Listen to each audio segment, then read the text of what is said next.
Hello technician ভাইরা, আসসালামু আলাইকুম। আশা করি টেকনিশিয়ান ভাইরা ভালো আছেন। আপনাদের তো আল্লাহর রহমতে আমি ভালো আছি। তো এই মুহূর্তে আমার হাতে একটি সেট আছে স্যামসাং কোম্পানির একটি টাচ ফোনটির মডেল হচ্ছে M02S। তো এই সেটে প্রবলেম দেখেন, এই যে অটো ইউএসবি কানেক্ট। তো অটো ইউএসবি কানেক্ট এটাই হচ্ছে সমস্যা। দেখেন এই যে অটো ইউএসবি কানেক্ট এই চলে যাবে আবার আসবে, এই দেখেন এই যে আসতেছে চলে যাইতেছে, এটাই হচ্ছে সমস্যা। এই দেখেন এই যে লক্ষ্য করে দেখেন এই যে চলে যাবে আবার আসবে। তো এটাই হচ্ছে মূলত সমস্যা, অটো ইউএসবি কানেক্ট। এই যে অটো ইউএসবি কানেক্ট, তো এটাই হচ্ছে প্রবলেম। এই যে যায় আসে এই দেখেন এই যে, তো এটাই হচ্ছে প্রবলেম। তো এর জন্য আমি সেটটি খুলে নিয়েছি। খোলার পরে দেখতেছি যে আমাদের চার্জিং সকেটে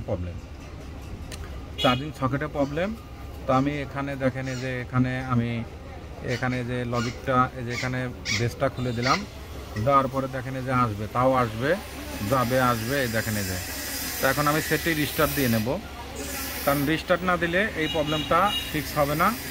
দেখেন এই যে এখানে আমি খুলে নিয়েছি। তো দেখেন এই যে ওয়ালাইকুম, আমি রিসেট দিয়েছি, দেওয়ার পরে এখন দেখব যে আমাদের আর ওই লেখাটা আসে কিনা, ইউএসবি কানেক্ট আসে কিনা। তো আশা করি আলহামদুলিল্লাহ, দেখেন এই যে আমাদের কোনো প্রকারের ইউএসবি কানেক্ট নাই। তো আবার আমি আপনাদেরকে দেখাবো, দেখেন এই যে নাই। তো এখানে আমি আবার এখানে লাগিয়ে নিয়ে আমি সেটটি রিসেট করব। এই দেখেন এই যে চলে আসছে, দেখেন এই যে দেখেন এই যে ধরতেছে ছাড়তেছে, এই এলো প্রবলেম। তো যেই কানেক্ট দিয়েছি সাথে সাথে দেখেন এই যে আমাদের এই প্রবলেমটা আসছে। তো দেখতেছেন যে কি পরিমাণে চার্জিং সকেটের ভিতরে ময়লা গেছে, ময়লার কারণে এই সমস্যাটা হয়েছে। তো আমি চাইলে আপনারা পরিষ্কার করে দিতে পারেন, পরিষ্কার করে দিলেও আপনার কাজটা হবে। আবার চার্জিং টাইপ সি পোর্টটা চেঞ্জ করলেও আপনাদের কাজ হবে। তো আশা করি বুঝতে পারছেন। তো দেখেন এই যে এখন আমি এই যে আমার বারে আসবে যাবে, দেখেন এই যে বারে আসবে যাবে। তো এখানে আমি খুলে দিয়েছি, খোলার পরেও একই অবস্থা। এখন আমি যে রিসেট করে দেবো, সেটটি রিসেট করব, রিসেট করার পরে দেখবো যে আমাদের আসে কিনা। আমি এখানে খুলে নিয়েছি। তো এইভাবে কাজগুলো করবেন, আশা করি বুঝতে পারছেন। তো এই দেখেন এই যে M02S, এই সেটটি প্রবলেম হচ্ছে অটো চার্জিং কানেক্ট। তো এটা আসলে লজিক থেকে আসে, এই চার্জিং সকেট থেকে আসে। তো আপনাদেরকে সম্পূর্ণ ভিডিওটা দেখালাম।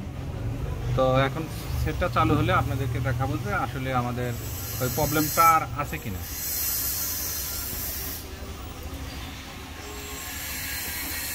তো সেটটা চালু হতে একটু সময় লাগে।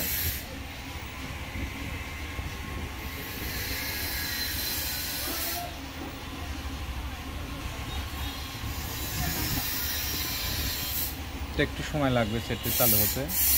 তো আশা করি দেখেন এই যে টেকনিশিয়ান ভাইরা, আর দেখেন আমাদের আর ওই লেখাটা নাই। তো আশা করি টেকনিশিয়ান ভাইরা আমার ভিডিওটি থেকে ভালো লাগলে লাইক, কমেন্ট এবং শেয়ার করবেন, আর আমার জন্য বেশি বেশি দোয়া করবেন। আপনাদের মাঝে এর চেয়ে ভালো ভালো ভিডিও দিতে পারি। আজকের মতো ভিডিও এখানে শেষ। আসসালামু আলাইকুম।